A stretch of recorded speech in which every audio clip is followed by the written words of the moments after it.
We haven't seen a Lexus ES250 badge in America for over 30 years, and for 2021, Lexus has brought the nameplate back.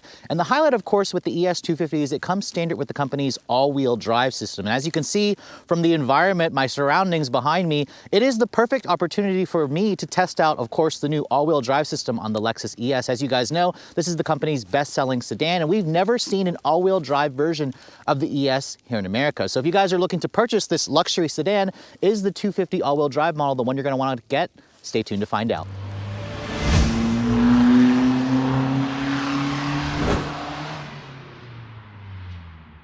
Now, of course, before the snow starts piling up, we're expecting to get around 6 to 9 inches today. There's probably a good 2 to 3 inches on the ground right now. Let me first show you guys what's powering this ES250 underneath the hood. Now, unlike a Camry, which you have to deal with a prop rod, the ES actually gives you hood struts, so you don't actually have to use a prop rod to keep the hood open. And this is the model, again, we haven't seen an ES250 for over 30 years, which used to come with a 2.5 liter V6. This also has a 2.5 liter engine. However, as you can see under the hood, this is not a V6. This is the same 2.5 liter dynamic force 4-cylinder engine that we find in the Camry, in the Avalon, and the RAV4. In the ES, it makes the same 203 horsepower and 184 pound-feet of torque. As you guys are probably noticing, that's a reduction of nearly 100 horsepower over the V6 version of this car. 100 horsepower, and torque is also down around 80 pound-feet. So this is, of course, going to give you a lot less performance and a lot less smoothness versus the V6 powered version of this car. Now, thankfully, fuel economy did go up slightly. Of course, the all-wheel drive system adds weight, around 160 pounds of it, but this vehicle is rated to get 25 in the city, 34 on the highway. Regular gas is the required gas, so you don't have to actually put premium, but you don't really have to do that in the V6 either. It comes standard, of course, with an 8-speed automatic transmission. That is a Toyota and Lexus designed transmission. And the all-wheel drive system, Toyota says, or Lexus says, has the ability to send up to 50% of the power to the rear. So again, it provides a 50-50 torque split. No torque vectoring like what you get in the RAV4, which has a slightly different tune to the all-wheel drive system. This vehicle here, like I said, is heavier than the V6 by actually about 100 pounds. As it sits, it weighs in at around 3,700 pounds, and Lexus says you should get to 60 in around 8.6 seconds. Now, I want to briefly talk about the exterior styling differences with the ES, and this is probably the easiest part of my job because there are literally no exterior styling changes aside from a little subtle badge change at the back. Now, just like the ES350, Lexus actually offers it with the F-Sport Sport Appearance package, which is kind of silly because this is, again, a much slower vehicle. You can also take your pick between the luxury and the ultra luxury model. The F-Sport version, of course, gives you its own unique grille with the intricate L's that kind of resembles a mesh finish along with the dark chrome. This particular one here has the premium triple beam LED headlights for $1,500, which again make the car look a little bit more modern and also brightens up the actual look at night when you're driving this vehicle. But as you can see, styling changes are null. There are none for 2021. The Camry got a slightly refresh for 2021, but not the ES. You can see these are the wheels that come standard with the F-Sport model. They're a 235 width R19 or 19-inch rim. I like the wheel design. They're one of my favorites. You can see the car comes with Michelin Primacy MX4 all-season tires, which I'll be putting these tires to the test out in these snowy conditions. But at 196 inches long, this is 3 inches longer than a Camry. It's about the same size as a Toyota Avalon. Remember, this rides on the TNGA platform. And then here at the rear, you can see it's covered with a little bit of snow, but it's got the full LED taillights. You got this rear spoiler here. There's an F-Sport badge. And then right here, you can see this is your only indication that you're driving, of course, an all-wheel drive ES, where it says 250 all-wheel drive, which again, it comes standard. No visible exhaust tips again. The V6 model, I believe, gives you like a dual outlet exhaust. And then if you open up the trunk, the actual release is somewhere over here. Lexus puts it off to the side. My tester has the power opening and closing trunk, but the trunk capacity was reduced a little bit for the all-wheel drive model from 16.7 cubic feet down to around 14 cubic feet because, again, the all-wheel drive system does take up some space. So obviously on the outside, Lexus didn't make any changes, but let me briefly go over the interior because they also didn't really make any changes. This is the same interior that you're going to find in every F-Sport model of the ES. You can see my exterior color is Matador Red. It's got the black leather interior. This is your only color option if you guys want the red exterior color. But you can see, looking at the cabin at a glance, this is a really nice place to spend time. And unlike a Camry or an Avalon, you get a very large 12-inch display there. But let me first start the car up. The button to fire up the engine is over here.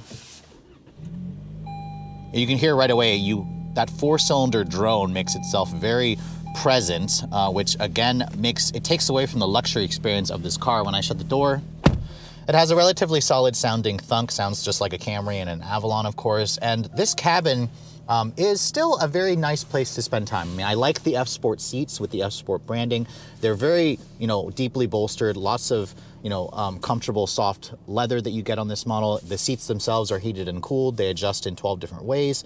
The seats themselves are very good. They're a really nice highlight of the cabin.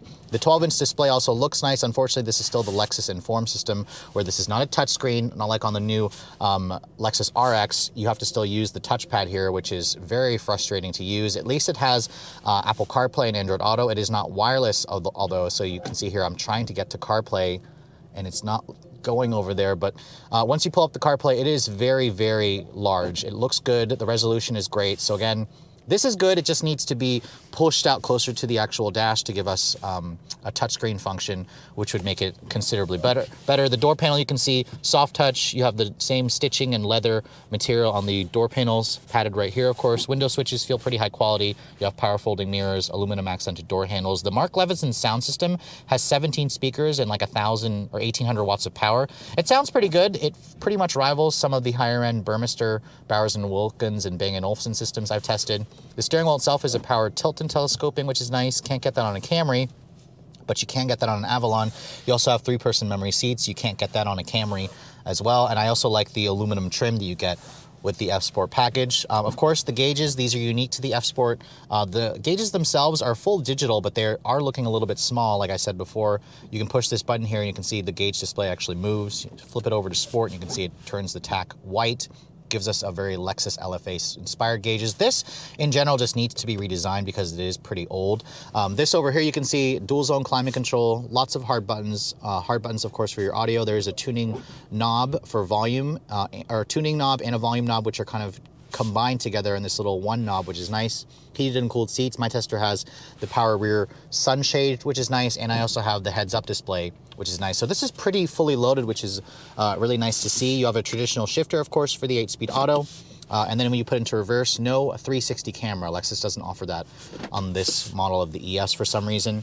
2 cup holders over here. There's also a nice little dual stage level cup holders. Nice area to rest your hand here. And then if you open this up, you can see my tester has the $75 optional wireless phone charger, which should be standard, and a pretty good amount of storage over there.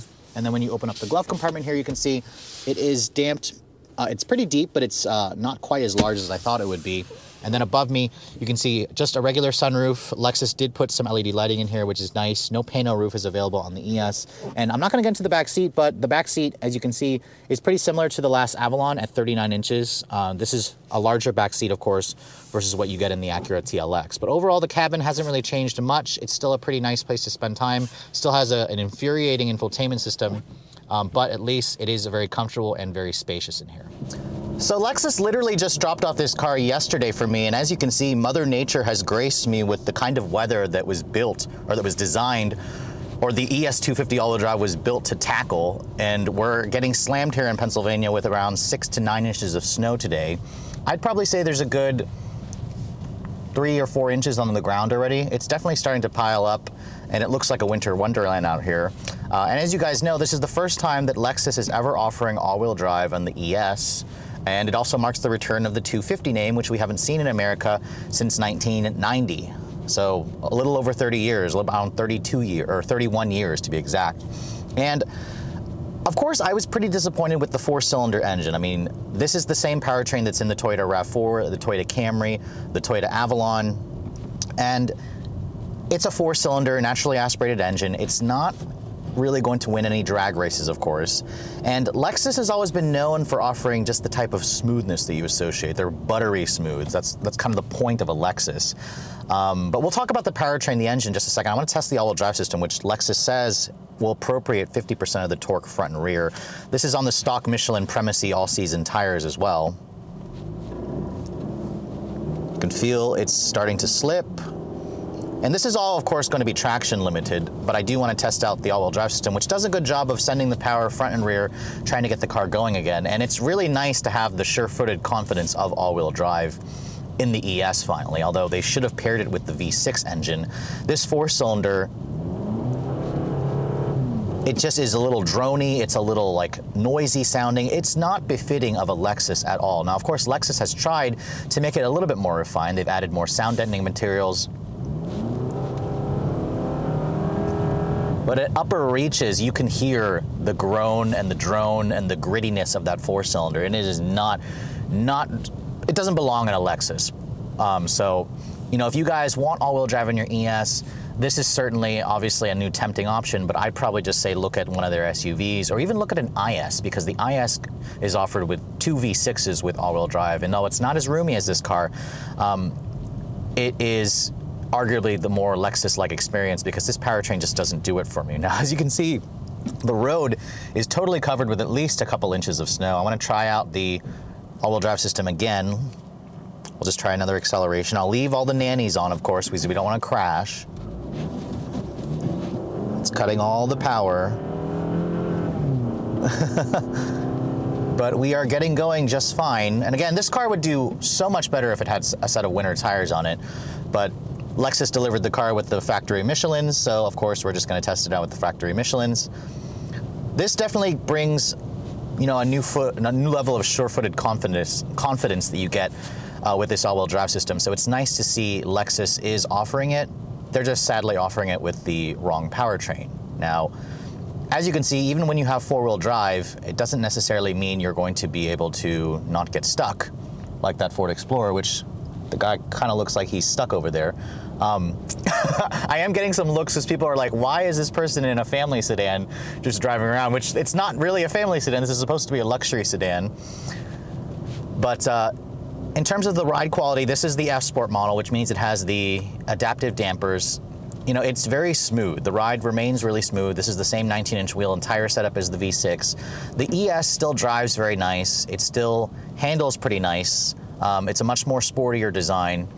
But unfortunately, with 100 less horsepower, you're going to feel that 0 to 60 time Lexus quotes is 8.6 seconds. 8.6 seconds makes this a couple ticks slower than the hybrid, which is already a slow car. The V6 will do it in around 6.5 seconds, 6.2 seconds. So it is pretty disappointing that Lexus, you know, made this car significantly slower with the four-cylinder. Now, there was the anti-lock brakes working there, but thank God for anti-lock brakes because it allows you to keep steering control of the car in slippery conditions. Visibility of the ES, of course, still remains well. You have the Lexus Safety Assistance 2.0, which is standard equipment on every model. But other than that, the ES is still a nice driving sedan. It's just when you go near the throttle, that's where you're really going to feel the lack of additional power and the noisiness of the four-cylinder. Now, in fuel economy, this is probably where a lot of you are like, oh, well, the ES is going to get better gas mileage this year. Yes, it's rated at 25 in the city, 34 on the highway, which is the same as the Camry and Avalon with all-wheel drive. In my week's worth of testing, I got around 22 in the city. It will easily do over 30 on the highway, which is not that much better than the V6 because the all-wheel drive system does add weight. It adds around 200 pounds more weight to the vehicle, which does, of course, hurt the fuel economy and continues to hurt the acceleration, which is why we're around 1.5 to 2 seconds slower, 0 to 60 for this car. But thankfully, the seats are still comfortable. They're heated and cooled. Lexus does not offer a massaging seat. You have to go to their flagship LS to get that, of course. I want to test out the analog brakes here. Foot is to the floor right now, and you can hear the ABS is working, but it's not quite as noisy as it could be, so pretty good. Better tires would allow this vehicle to stop a lot shorter. But overall, a very pleasant drive. A sure-footed all-wheel drive system. With better tires, it'd be great. With a V6, it'd be even better. But really, if you guys want an all-wheel drive Lexus sedan, I'd probably say skip this unless you truly don't care about acceleration and go with the IS. The IS is the better option, or even the LS if you can afford the price. But the IS, remember, is around the same price as this car. Because at 52 grand, this is a very expensive proposition for a car that is super slow. It's one of the slowest luxury sedans you can buy that's new today. So as you can see, with the snow continuing to pile on today, after spending the day driving the ES250 here out in these snowy conditions, I am pretty impressed with the all-wheel drive system. This car really is just a set of winter tires away from being an absolute snow beast because the all-wheel drive system is just that good. Really, my problem with the ES250 all-wheel drive is the engine. I think Lexus really cheaped out by putting the naturally aspirated engine from the Camry and the RAV4 in this vehicle. It deserves a turbocharged engine. Really, they've got the NX200 or 300, which has the 2-liter turbo. That's the motors that should have made its way into this vehicle, but for some reason Lexus decided to cut corners, and they basically just gave us, took the easy route by giving us this 4-cylinder, which was an easy transplant, of course, into this model because it's based off the Camry and Avalon platform. Now, speaking of which, if you guys do want an ES and you want all-wheel drive, you have to have all-wheel drive because you live in these types of conditions. This car actually is the same price as the V6 model. They start at $40,000. The F-Sport package adds around $6,000. It gives you, the adaptive dampers, the wheels, the body kit, the interior upgrades, like the heated and cooled seats. My tester here with the red color, the premium triple beam headlights, the navigation and Mark Levinson sound system, stickers for a little over $52,700, which again, ridiculous amount of money. This car is around $8,000 more expensive than a Camry and around $5,000 more expensive than a Toyota Avalon with all-wheel drive. But keep in mind again, I would probably just go with the V6 and just give up the all-wheel drive system. But if you guys really want an all-wheel drive Lexus, go for one of their SUVs or go for an IS300 or an IS350, which again has the powertrain that Lexus should have put in this actual ES250. But with all that said, hope you guys have enjoyed this snowy drive of the 2021 Lexus ES250 all-wheel drive. If you're also looking to see the latest cars I'm testing, be sure to follow me on Instagram at redline_reviews, like us on Facebook, and as always guys, please keep subscribing to the Redline Reviews YouTube channel for all the latest reviews. Thank you so much for watching. I'll catch you all in the next video.